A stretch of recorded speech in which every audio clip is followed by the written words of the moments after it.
Because I think, adding value to life and doing the things that bring us fulfillment and the risk towards that is part of what people regret if they don't do it.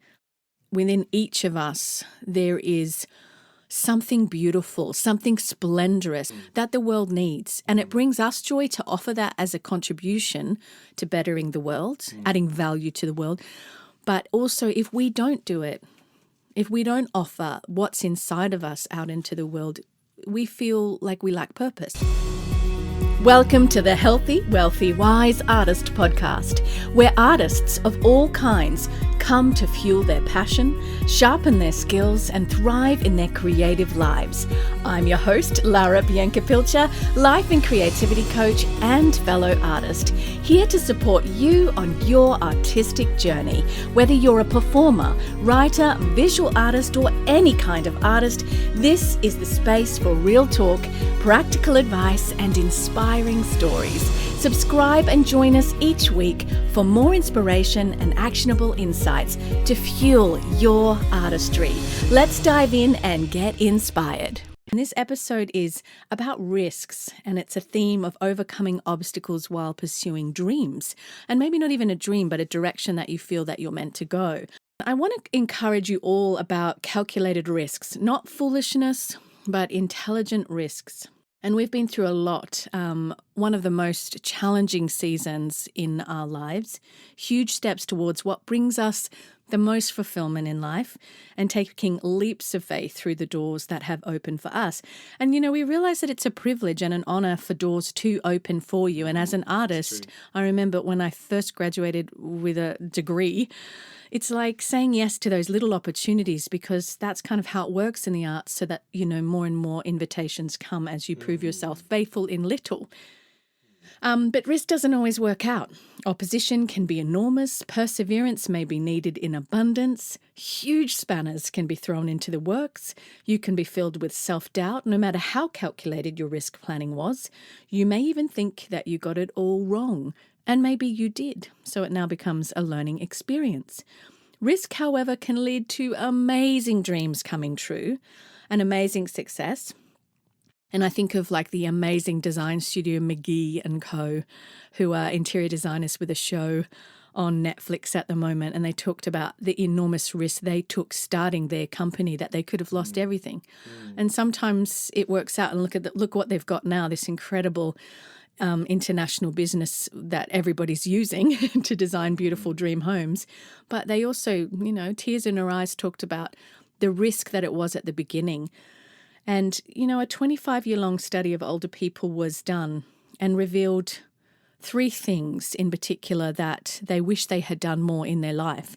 And one of those things was to take risks towards the things that brought them fulfillment in life. Because I think, adding value to life and doing the things that bring us fulfillment and the risk towards that is part of what people regret if they don't do it. So that really says it all, doesn't it?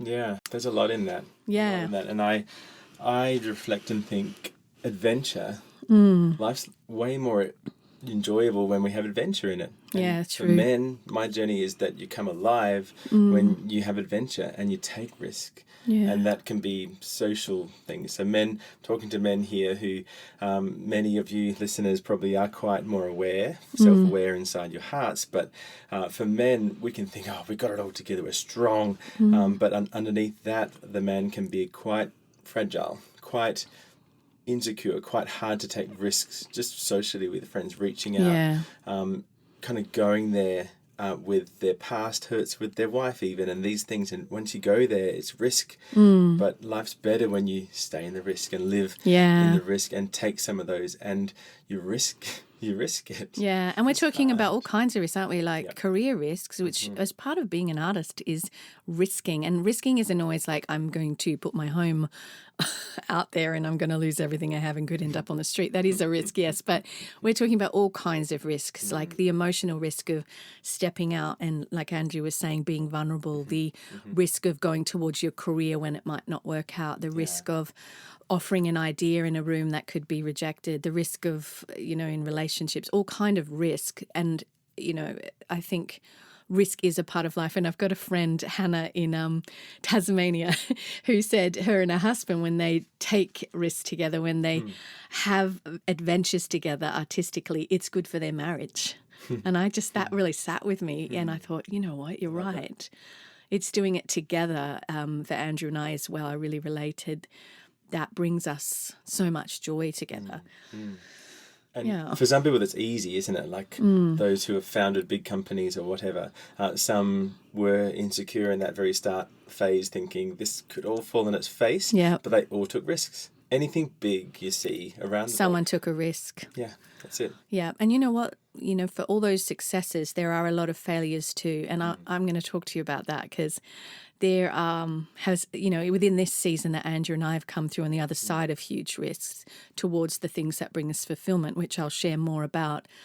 I was riddled with doubts at times, riddled with, have I got it wrong? Riddled with, I'm such a failure, riddled with, it's time to shut down and stop putting myself out there in the world, and self-doubt, and it's time to be quiet, and, you know, you're too much of a tall poppy, and all these things that, you know, come against you when you want to step out. And I just, if that's you, I want to encourage you that I was reminded that within each of us, there is something beautiful, something splendorous, even something glorious that the world needs. And it brings us joy to offer that as a contribution to bettering the world, adding value to the world. But also, if we don't do it, if we don't offer what's inside of us out into the world, we feel like we lack purpose. So it takes boldness to continue to step out and put yourself in the ring. You know, this podcast, me speaking right now, it's like I'm not going to be silent and sit back with the things that I've learned that can bless others, because it's me stepping up and being bold in that. And it's recognizing that glory in you, that splendor in you, and continuing to say yes to it, whatever it is for you that really matters in life, because I think you'll regret it when you get older. You know, like I was talking about in the 25-year study, you will regret it if you don't. So what happened for Andrew and I is we were in the middle of what felt like the world's, and maybe it was the world's longest and strictest lockdown in Melbourne, Australia. And it wasn't easy. I had lost a lot of work, like a lot of artists at that time, because the arts industry there was no shows. And then, of course, those that rely on advertising within arts, there was no advertising because there was no shows. So some of the work that I had counted on was gone. And I was feeling low, like many of us. I was feeling disorientated. And a lot of things changed in Andrew's work as well, although he was able to continue to work. Yeah, it was a blessing. Changed. We could work. We had to all scale back to about half caseload in the clinic. Within that time, I remember being home and being in the lockdown and not being able to go anywhere. An offer came into my email to talk about a job in the conservatory in Northern California in America with some people that I knew already and had built somewhat relationship with. And we were faced with this decision. Do we stay where we are, which is comfortable? And yes, we could. We've got a choice. There's a fork in a road. Do we stay or do we go? Do we take the risk to go to America and leave behind this life and the sacrifice of going away from family, and to take this opportunity? Or do we stay because things are okay here? They're not great right now, but they're okay. So we looked at lots of different areas, not just, let's just blindly go with our career. We looked at how will we be able to afford it economically? Is it a better choice for us longer term with housing? And we looked at a lot of things, didn't we, babe? Heaps of areas, our children's schooling, all of it, cost of living. Yeah. Yeah, we looked at all the sides, because you've got to be calculated when you're thinking, we've got kids at home, and the common thing we got asked, or friends reacted when we were thinking of moving and talking about our dreams and passions, was like, but what about the kids? What about their security? Yeah. And that's a good question. Really good question. We could unpack that, and that was forefront for us to talk about. Yeah. But I guess that melded into our way of thinking to kind of step into the adventurous side, to take risks, because sometimes if the kids are in the one place location wise, Yeah. but your parents aren't thriving the full way they could, don't get me wrong, I loved my work. Everything was fine. Lara was Yeah. finding good Yeah. opportunities. We were, had some really good friends, and so everything was fine. But we felt a sense of calling. We felt some invitation. An invitation to something that was for us, that we felt like we felt a call to America. But then within that, it's not like you kind of blindly go and you weigh it up, you measure it out, and it's an invitation. It's never an order. And we did end up saying yes. It wasn't easy at first. I was driving around going, oh, we're comfortable. The kids are in school. And I remember thinking, we're going to be here till we retire. Before that was sort of where we are. We'd already lived in London at that point. Another international move seemed illogical in to some capacity. Yeah. But there were things that we felt we were capable of and called to that we weren't able to access in that season, and felt like if we say yes, I think we'll be able to access those things that we feel are the deep calls and desires. And that's a risk because, you could be getting it wrong and you could be crazy and you could be foolish. So we said yes, and we moved our family in the middle of the lockdown. We were the only people on the plane because the world had shut down. No one was on the plane. So we were very comfortable, a long haul flight to California, lying down, all of us, all four of us, like on different rows of chairs. And we had to sign like a statutory declaration saying we weren't coming back because at the time, like, no one was traveling anywhere. Yeah. So it literally was an army lockdown. It was. Around the country in Australia. protect travel in and out. Yeah. And we understand that was It was the strictest time. Yeah. And we had to do all these extra forms to actually just travel Just out. leave the country. So on the one hand, it felt really, really crazy. But I'm sat there, I'm having a haircut with my hairdresser who, you talk to. And I was like, I don't know whether to take this opportunity in America. She's like, you've got to take this opportunity in America. That doesn't happen to everyone and that doesn't happen every day. And it's that thing of what if I don't take this offer? I even talked to a psychologist at the time, and just as a mum, I'm like, I just feel like so many doubts with my children. Am I making the right choice?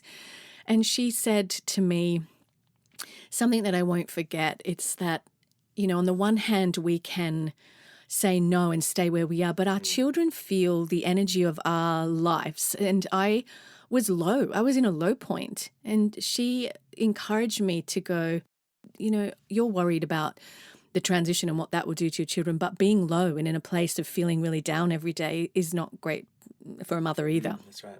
Yeah. So my joy and living from a place of joy, longer term, if I'm not in that place, is probably more damaging than a transition, which they will recover from. And I think that's important. Yeah. I think the point was the kids do sense what's happening for us, and if we're thriving, if we're not, if we're low, if we're stressed, if we're that they feel it all. The feeling in the home, They really do. The kids are excited to move to America as well. Okay, so the funny thing is that we got this invitation for Northern California, but prior to that, we'd spent about a year like exploring the opportunity of moving to Atlanta. And we really had on our hearts Atlanta because, if you're outside of the States, you probably don't know this, but if you're in the States, you will. Atlanta's become a huge film hub. Like Marvel is being shot here, Stranger Things, and a whole bunch of the biggest things on Netflix are all being shot in Atlanta, Georgia, USA. And it excited me. It excited me, the thought of being there. And we'd explored a few places across America. Andrew had this sort of dream to bring what he does into America as well. Absolutely. Yeah. And voice physiotherapy or physical therapy in America. So that was definitely my niche and my skill set. But to dancers and performers as well, of course. And so I treat the whole thing and everyone as well. But the voice physiotherapy appears to have a little bit of people stepping into it. But the experience I've had is just so useful. And is something to bring more depth and more experience to the clinicians here. And you're in a point in your career where Andrew's CV was so abundant, for want of a better term, that, he approached a clinic that we found in Atlanta that works globally. They've got a clinic in London with performing artists and New York, and also in Atlanta, Georgia, and PTs on shows all across America. And Andrew reached out and they were interested in him immediately because of what his CV had. So the door was open there for us even before the offer to California. So it was a bit of a spanner in the works there because we were like, no, but we feel like we want to get to America, but we feel we want to get to Atlanta. So we were clear about that. But we did our year in California and then continued to pursue the door that we had an offer for in Atlanta. And it was confusing. Yeah. It was a really hard time because we were thinking maybe we'll stay in California. It's wonderful. But things were not working out for Andrew in California at all. So I was teaching. I was enjoying being a professor of acting. It was a wonderful thing. Such a beautiful community. Loved it. But big picture, things were not working out for Andrew in the way that your Social Security number did not arrive for a year. So he could not work at all. So here's the spanner in the works as we pursue our dreams that put enormous stress on our family. Let's talk about that for a minute. Yeah. So, well, the Social Security issue was that we had a visa wherein I could work and I had permits. We had the rights to work, both of us, legally, etc. And so I came here. But then they kind of told me as I arrived, you have to apply for a work permit. And it's a long story, and there's a long version and a short version, but mostly I applied and then realised after I applied it would take 18 months or something to come. So with the visa situation, we both had the rights to work, but I don't want to bore you with logistics. The need to have work permits was abolished on our arrival. And Andrew arrives in the country when the policy is changing. We don't need them anymore. And these two organizations in America, one that provides Social Security and the one above that, were not yet through the policy change. So we were majorly affected by that, which meant that Andrew never got his Social Security number and for an entire year was not able to take a job in America, even though he had the visa to work. That was really sad because what it did for us is totally unexpected. It was one of those things we could not have foreseen. No matter how much we planned and we did have savings, we just did not expect a year that Andrew would not be able to work. So you're faced with, do I turn around and go home or do I continue to push forward towards the things that, the invitation for Andrew to take this job in this amazing clinic in Atlanta? Or do I turn around and go home? And he wasn't able to work for the whole time. So what happened is we were sustained. This is the God story, like all of it is, but like this is the part where we felt like the breakthroughs we needed to get through that really difficult season financially came through our vulnerability with our community there in Northern California and our ability to say, this is really hard. We're backed into a corner where, we're a bit scared.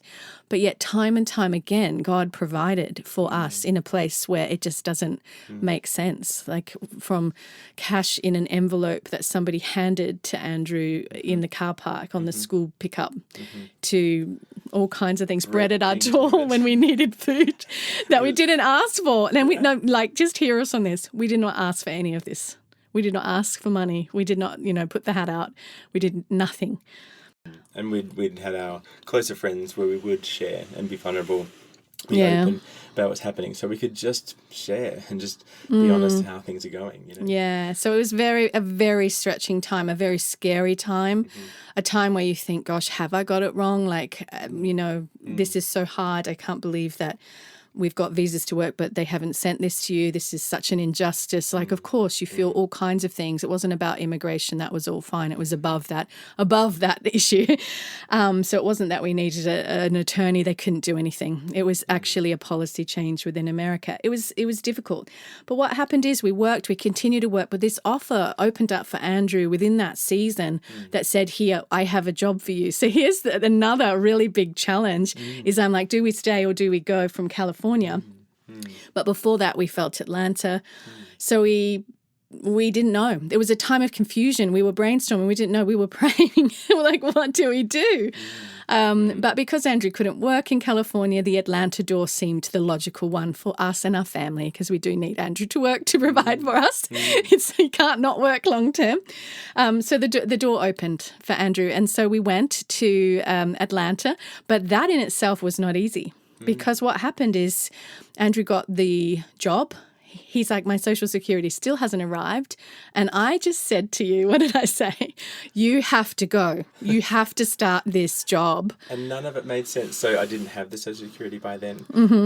There was, other logistics that were just like difficulties of like, what if this all falls in its face? You can't work without a social security in America, basically. And number. then, so but the sense was just, you just got to go. And then that sense of like, well, I can't do anything more than I've done. We've done everything we can. So let's book it and I'll go. So he gets on a plane. I'm still finishing up the academic year in California. Andrew goes, and that means our family is now separated for a period of about 4 weeks. We didn't know when the family was going to be together again, but Andrew needed to work because we needed that financially. So he goes, and he doesn't have his social security number, but he hasn't started work. The miracle was that I said, go, you need to go. Enough is enough. You need to work. He gets over there. The social security arrives 2 or 3 days, I can't remember, before the job starts. So he legally begins to work because there's no way you can illegally work without getting kicked out of the country in America. These are not small things that we are believing for. These are not small, steps towards what we felt. These are huge risks and huge opposition that we could not have foreseen coming. So Andrew is like over on the other side. I'm with the kids. It now hits summer holidays. I'm now full time looking after the children in California over a long US summer break. And we're apart. And at first it was okay, but then it just got to a point at the 4-week mark where I was like, babe, like we need to be together. So I packed up the whole house on my own without Andrew. Got the moving company in like within, days, got it all packed up. The kids and I get on flights. We go and join Andrew. I've just finished up at the conservatory at that time. And we don't have a house. We don't know where we're going to go, but we know we can rent. So we're not going to be on the street if we need to. We reach out on our Facebook group for a church that we want to go to and say, has anybody got accommodation? We find somewhere to live. We all Andrew was already in that place. We all move in. That was a provision. We get air beds for the kids because it's a 1-bedroom. And the kids and I stay there for weeks. Andrew then has to fly to Melbourne to get his visa for this new position because I was supporting his visa, if you understand how it works. And then when my job finishes, he needs his own visa and the visas support the whole family. So Andrew's now gone away again. So the kids and I are now in a 1-bedroom apartment, air beds, no toys, no stuff. Over the summer break, solo parenting, I was going crazy. This is one of the hardest things I've gone through, and Andrew and I are apart again. Finally, Andrew comes back to America, but this is the crazy thing, is while he was away, like 3 days before my job finishes, the most crazy things happen. What happened, babe? What did you come back to? I came back to a house. So what does Lara do? I'm like, it was not easy. I was running on adrenaline, but I'm like talking to realtors and brokers, and I'm like, I need to get a house like now because I haven't got anywhere to live after 2 weeks. And by this miraculous thing, after huge knockbacks, like 2 realtors saying, no, we can't work with you, you're an international, the third realtor and the third house that I'd put an offer on was like, yes, yes, yes. And we were on the edge of our seats because the stakes are so high. We're like, we don't know where we're going to live if this doesn't work out. We're going to have to find a rental and fast. And fast. And so I am literally like on the edge of my seat to the 11th hour, hoping this all goes through so the kids and I have somewhere. On top of that, school's about to start. You can't get into a school without being in an area so you can prove that, you live in that area and get into the school. So all this is going on and Andrew's not in the country. It was just intense. I'm a responsible husband. I'm a loving husband. I'm trying and I'm researching online over there. I'm calling. He's doing everything he can. Utilities. I'm calling places. I'm responding with realtors, online and all that sort of thing, and doing my work for the new position online over there while I'm waiting for my visa. And the truth is, we've come too far to turn back. We feel like we're supposed to be in Atlanta. There is so many huge obstacles against this. On the one hand, 50% of people and our friends, and we had some friends, of course, that are like, you guys are so ridiculous. Like, this is not how people live. You should have stayed where you are. Everything was perfect for you there. And they put that. And the other 50% are like, you guys, this is just opposition against what you're called to. And they were encouraging and calling forth. And that, I think, that's the dichotomy. That is, yeah. That sense of like, you know, is it wiser to sort of stay safe and still, yeah. Or is it sort of, you know, more wiser to step into that risk? And the difference, how do we sense the difference? How do we sit in the difference? So it's a sense of knowing, in this moment, this is what I've got to do. This is wisdom for this thing. And knowledge would be like, okay, I've got all the facts, stats. Yeah, it would be, you know, a good thing or a wise thing to do this. Yeah. You know, we have faith, and faith is the evidence of things hoped for, the substance of things not seen. We cannot see all of the outcomes.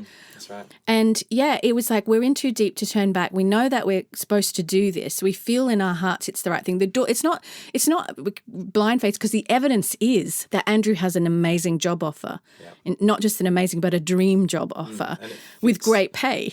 Yeah, and it fits my fits future, your calling, what you feel you're meant to do. My career, you know, and what I've done so far, where I the desire to bring what you do to America, which you just thought, how's that going to happen? Yeah. So here we are, we're in this place of, no, we have evidence that this is where we're meant to go. We're not coming here foolishly with no job. In fact, you couldn't do that anyway. So we get in, the kids and I, into the house, like nothing, no furniture. Our stuff hasn't arrived. Air mattresses. Air mattresses, guys. I'm like down at Walmart. I'm like air beds, basic camping gear, plates, that's it. Frozen pizza, really. Glamping. We had a house, but it was basically camping in the house. Andrew's still gone. So the kids and I are let's just sleep on air beds, no toys, nothing. And again, I'm like, we got a house. How did this happen in this season? Like unbelievable. This is the crazy part. I get the house, I get into the house, the battle's over, but I am wound up. Like, I am running on adrenaline, survival mode. My husband's not back yet. And he does come back. He sees the house, which he hadn't seen. I had done that all without him, with power of attorney over his signature. We're chatting, of course, the whole time, but he's not in the country. I've gotten cars for us. I've gotten the kids' school supplies. I've got them into school on my own. I am running on adrenaline. And as soon as the battle was over, like everything was in place, Andrew comes back. I start spiraling. Like, my adrenaline disappears and I am exhausted. Yeah. Beyond exhausted, like lying down. I can't get up today. I am exhausted. That was huge. That was the beauty of that season for me, is that I am not looked down upon because I'm burnt out. I'm not looked down upon because I'm spiraling and not on top of the world. And I am in a place of incredible rest, and that is a gift. This season's now rest. It took me a couple of weeks to actually kind of come down from that incredibly stressful experience. Yeah. So the callings and the things we go after are not without stress. And not without their effect. In that sense, we knew that we needed to go for this. Yeah, we knew it. Grace to go for it, but it had its effect for sure. It had its effect, and it wasn't without stress, even though there was a piece underneath that. Yeah. So anyway, Andrew gets the visa. Within a couple of days of us finding somewhere to live, the breakthrough has come that we were actually praying for over a year. It just comes. I'm in the recovery, Band-Aid on the heart sort of stage. And then we have to start the new normal in the new season, which is what we're in now. So we're speaking to you from that place of coming out the other side, and just want to encourage you that not everybody's going to go through the crazy things we have. Look, we have some friends that are like, guys, wow, I love that you go after the things that you feel called to. I love that you're brave enough. But we've had, before those risks, we've had the evidence of the things we hope for. The job offer, the opportunity, the door opening, the connection, the relationship, not kind of blindly going. Yeah. That's good. That's important. So don't blindly go. Make sure there is evidence of the thing that you're hoping for. Put it in the context for you. Substance of something that you cannot see in this season. Now, the dynamic was still there. It was still a risk. Like we got the cheapest flights we could Yeah, to get over to everything on a Atlanta budget. to meet the employer. Yeah. And at that point, I didn't actually know if they had just left the idea and I was a distant memory. Yeah. Or a sense of it was like, oh, yeah, that might not fit with where we're going right now. Sorry. But we booked and just said, hey, we're coming. And let's all just go. And we got the most affordable way we could get there because of the season we're going through. And then it just, not just a sense of like, yes, it was just this opened the door, this like abundant sense of like, all right, I'll take you out to dinner. Thanks for coming. This is what we want to do, and just chat about the future. And it was like, whoa, it's a big yes. Yeah, Okay. this But is a big I yes. didn't have the surety before I went, and that was some of the faith journey of like, Let's just feel out the go. land before we go. And that we did do that, test it out. And that was a good learning to test thing. out the land, Test out the land. But in that point too, didn't have the surety yet. But we had the opportunity. We knew that was where we were going. So we needed to explore it. Yeah. And we need to kind of just step on that little risk and go, okay, this trip might just be not it might end fruitful, be nothing. Yeah. but it was awesome. And so that was a little faith step, you know. And another awesome thing was that with the Social Security coming through, and then we had to apply for this visa, and that took its time. And so that was like things that I couldn't control. Yeah, way I call out. them Yeah. mountains in front of me and going, Huge how do I move mountains. the mountains? Because literally I need this for a few weeks in time. If we don't get this, we're packing up and going home. Yeah. They'll have to take us, Yeah. or we'll have to go. We know people listening are artists and creatives, and often you have restriction around you. And so we can confidently speak at mountains. And the dynamic is, you know, it's individual for all of us how it's going to play out. Having done all you can do to stand. And, you know, we were surrounded, I wouldn't say like in abundance, but surrounded with really good people. There was one time, and I thank so many of you if you're listening, I reached out to a select group of people on my Facebook and said, this is what's going on. We need your prayers. And, you know, that was life to me when I was feeling discouraged. People were commenting and encouraging. And I think it's important when you post that you don't bleed. Like, you're not there to bleed on people, feel sorry for me, but there's a purpose to your posting. And there was a purpose I honestly wanted from those who have walked with us in different seasons. And so many people reached out and encouraged and spoke and messaged that I felt carried. Like, it was beautiful. And I think I've heard other people say when they've gone through grief that actually Facebook and people messaging and sending had carried them and helped them. So that's one of the great things about social media. We also had a great mentor who we talked to a lot, and I've talked about him a lot on the podcast, Jim Mills and his wife, Anne. And, you know, we were just saying, he said, no, this feels like a good fit for you guys. And this feels right. And you know, he's been a father to us through many seasons. And so what that means is, for you listening, is rather than just hoping for something and doing nothing about it, you start to chug along, not with this concrete thing of this is going to all work out and it's all going to be amazing. You just start to chug along and explore. Some people call it putting out the feelers.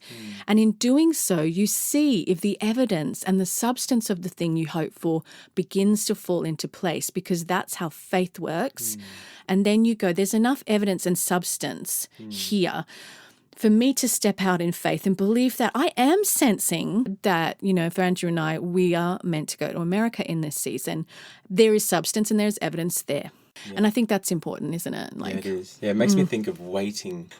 So wait can often be this like sense of like, oh, I'm not going to book the flight, or I'm not going to do this, that, the other. It's like, let's crank up to get eager, expectant, put feelers out. It's quite an active season. So if you're in a waiting time, that would be my encouragement. In that transitional timing, I was hit with, I'm a failure as a mother. I've moved my children. There's too much transition. This is not good for them. I'm a terrible mother. I have got my life all wrong. I shouldn't be doing the things that I'm doing. I should be having a simple, comfortable life. I shouldn't get out there anymore and put myself out there. Everyone thinks I'm full of myself. I mean, guys, you name it. Like, it is running through my head in that transitional time. And it comes a point where, you know, you take the lessons learned, but then you also need to focus on moving forward with, some wounds maybe from the doubts that you feel within that transition. But ultimately, when you are in the breakthrough, in that promised land, it's time to say, it's time to push forward. Yes, there has been weeping. Yes, it has been difficult in the wilderness. Yes, in the transition, there were things that I don't have answers for, but now I'm here. I need to move forward. And moving forward is saying, I will not hide who I am, my light, under a bushel. I will rise up and continue to offer value to the world. Don't just make it about your career. Don't just make it about your talent. That will lead to depression. Make sure that you go after your career and your talent, because it's where it's coming from, the source within you that says, this is the glory and splendor I have designed in you, that you will bring value to this world and you will offer this to the world, and it will make the world a better place. And I think that's really important. And I have got this wrong sometimes. I've come from a source of it's me, myself, and I. There's no joy in that. And just one other thing that I think is really important as you pursue that which you feel you're meant to pursue or called to, is that you honor people and don't burn bridges. Make sure that you finish things well, that you give notice to people around you well, you communicate well, let people know what you're doing, let employers and those around you, because you don't want to burn bridges. You want to keep the relationships because they're precious, particularly in the arts. So make sure that you honor those around you, give notice, do things well. Don't just chase after what you're doing and burn the bridges and leave a trail of dead bodies that you've run over behind you. I think that's really important as well. Thank you for tuning in to the Healthy, Wealthy, Wise Artist podcast. If you enjoyed today's episode, don't forget to subscribe so you'll never miss an inspiring conversation or actionable insight. You can read the show notes and learn more at larabiancapilcher.com. And be sure to share this episode with fellow artists who could use a little extra inspiration. Until next time, keep creating, stay audacious, and remember, your artistry matters.